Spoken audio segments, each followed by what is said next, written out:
11. Action. Good morning. Today we are going to revisit the story of Kip Cayley in Morley Callahan's More Joy in Heaven.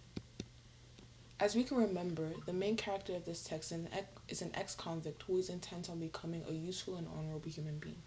He constantly struggles to find peace and regain human dignity as he tries to become a reformed member of society. However, in a world where in the eyes of the law there is an unspoken rule that is, once a criminal, always a criminal, he is doomed even before he is given a chance at a normal life. When reading the text, the question that kept reoccurring in my mind was, who truly is to blame for Kip Cayley's plight throughout his journey within the text? This question that Callahan poses is what we hope to answer by the end of the presentation. To me, the most prominent themes that work hand in hand would be the idea of man versus society as well as the idea of man versus self. The reason I would say they work hand in hand is because I don't think one truly occurs without the other. Throughout the text, Kip's reactions are always based off of another individual's actions. It is man versus society because Kip is labeled as a bank robber from the beginning, and when he tries to leave his old habits behind, society will not allow him to do such and forget. And so this manifests Kip's inner struggle, his self-doubt. Kip has a lot of built-up anger and violence that he tries to bottle up. In the hopes of progressing, he tries so hard to go back to his old life, to have his old life back, and to be accepted by society as a normal individual. But because he is surrounded by people that will not allow him to do such, and because he relies so much more on people than himself, he remains stagnant, unable to progress, allowing others' perceptions of him to become a skin that he wears. The book suggests that Kip is a changed and reformed man after being released from prison, which was easy for me to believe. He comes out symbolically on Christmas morning and decides to begin a new life reintegrating into society. But this, for me, is the first mistake that he makes because he chooses to return to the same life, a place where he had committed his first crime and found his love for bank robbery. Although he says so, his actions do not show that he truly wants a new start, but instead shows that he wishes to return to his old ways, a life in the environment that birthed this predicament he's in. It is understandable to reminisce about the past, but for him to choose to settle down in an environment that only recognizes him in his negative past is a whole different ballgame. When he returns home, he comes to find a lot of people waiting for him at his house. He says, "Aren't they going to give me a chance? 10 years is a long time. What are they doing here?" Page 16. This quote shows that Kip wanted to be alone and was disappointed by the audience he had drawn. It shows that he did not want the attention. However, by him choosing to stay in his hometown, he is automatically susceptible to a fair amount of unwanted attention. This event is the beginning of a whole lot of trouble that's to come, because he is now surrounded by a society that only views him as a current flavor of the week, a society that is only able to view him in a negative light, inhibiting him from experiencing complete reformation and finding peace. I would also say that Kip is too trusting in a lot of people. He could be taken as naive. Kip cannot tell when he's being manipulated, and he's unable to differentiate between reality and deception, what is fake. Because of this, he is easily pressured by multiple people and falls into the habit of being used, making him a free man who is still at the same time caged. And he subtly conforms to society's expectations of him. He wants to live his life and move on, but at the same time, he is forced to live up to other people's expectations and wants. He is mentally and physically used by Senator and Jenkins. Initially, he has the right mindset when he rejects the job offered by Jenkins. He says, "I'd be doing things every day that keep alive stuff I want to forget." This shows that Kip is able to recognize what is right from wrong. It shows that he's aware of what could jeopardize his chance at a fresh start, aware of the temptations this job could bring forth. Now, he could have stuck to this reasonable opinion, but he allows himself to be controlled. In the text, Cayley is persuaded by Jenkins and Steinbeck to take the job offer they propose. And he only does so not because he enjoys it or is going to gain anything beneficial, but to please them, showing how he has to meet their social expectations in order to satisfy everyone. When reading the novel, Kip basically reminded me of a lost puppy trying to find its owner. He yearns so much for people's acceptance that after a while he solely relies on it. He is so motivated by it that he allows for people's perception of him to affect him drastically. In the text, he says, I wanted to forget myself. To the way you've welcomed me, the way you've welcomed me was worth waiting for a long time. No one who ever went away got a better hand. I hope we always have this good feeling. Page 70. This shows that Kip has reached a point where he feels that society has truly accepted him. He believes that he has been dealt the best card and has finally been welcomed home. He has the attention of the whole city on him, and he mistakes that for love. The night fills him with so much hope and a sense of accomplishment. He has the approval of the whole room, but he is most affected by the one individual who does not seem to mirror the expression of the rest. He is so affected when he cannot seem to get Judge Ford's approval. It pains him that the man that sentenced him to life and 20 lashes still deems him essentially a violent and lawless man who has no place in society. When he finds out that his hopes of becoming the link between the two worlds through the parole board, which was the outcast and the right-thinking people, he is crushed. When he finds out that his dreams of becoming the link between the two worlds through the parole board is crushed by the judge who opposes it, he's broken. Kip feels as though he has been denied a chance at a full life like anyone else.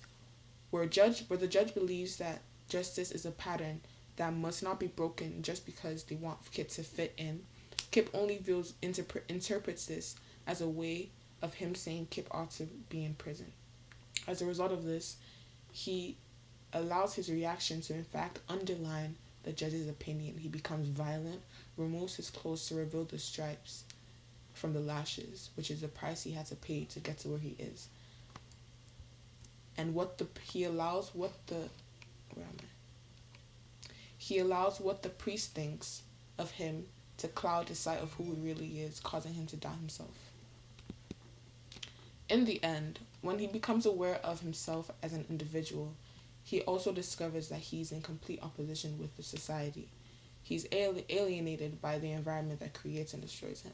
He is torn of the conflict between the personal desire and the public need. As an outsider, he's the innocent whose behavior throws the ideal of society.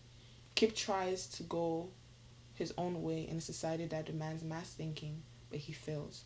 He can only be recognized as a criminal. Yes, society plays a role in his hardship, but at the end of the day, no one's hand was forced. He chose to remain in the hometown that harbored his dark past. He chose to look past people's true intentions and view them at face value. He chose to allow the opinion of another man dictate the way he lived his life. And because of that, I can say that Kip is ultimately the one to blame for his struggles. Although his intentions were pure, his uncertainty in himself and direct conflict he has with society as a whole inhibits him from truly finding reformation. Ooh! Okay, so discussion time. So the first question was, who do you think is to blame for Kip's plight? So obviously my presentation led towards the fact that I believe that Kip is to blame. But initially when we were giving the assignment, I was so sure that it was society. And I remember having a whole debate with Deja about this because I felt as though, it's understandable that yes, Kip did, rob a bank. Kip did, live the life he did. He did, go to jail and he did commit that whatever the actions were. But at the end of the day, he did step out of jail hoping to have a better life, hoping to be accepted, hoping to find, peace. He did want a second chance, but society was not able to allow that. And society did inhibit him from being able to experience that. I feel like if they had truly wanted to give him an opportunity and truly wanted him to be reformed, we could have had a whole different story. But they didn't want to see him progress. They wanted him to remain stagnant. They wanted him to remain the individual that, as I said before, the flavor of the week, you don't have any purpose, you're not an individual kind of thing. And so I used to think that society was to blame because they could have been more they could have been more acceptive. They could have accepted him, they could have welcomed him, they could have, you know, been more welcoming towards him. And so that's why I was conflicted as to who was to blame. If anything, I could agree that it's 50-50. Yeah. I feel like I'm more comfortable saying it's 50-50 because as I said before, he did commit the actions, and so he is to blame for everything that led up to when he goes to jail. Yes. But society could have been a little easier on him, you know? Yeah. The second question is this a story you feel you can relate to, and why? Definitely.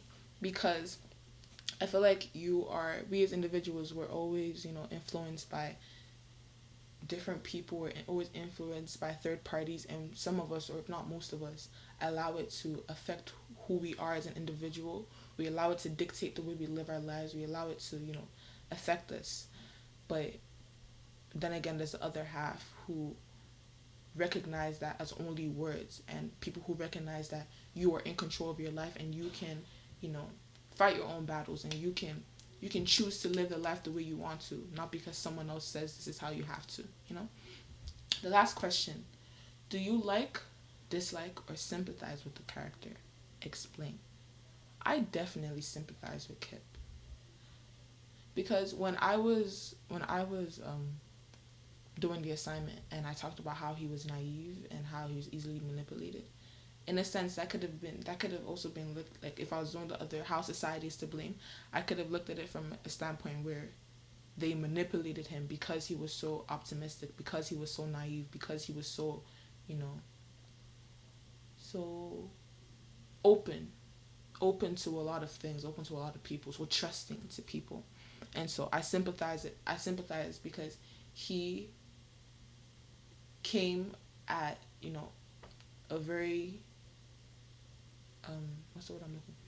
He was very vulnerable. He was very vulnerable when he came out, and the vultures, the senator, and people decided to pry on that, to feed on that, to use that for their personal gains. And so I wish that he had been given a better opportunity at life, because he had paid his dues in jail for the 10 years, and he did get 20 lashes for that.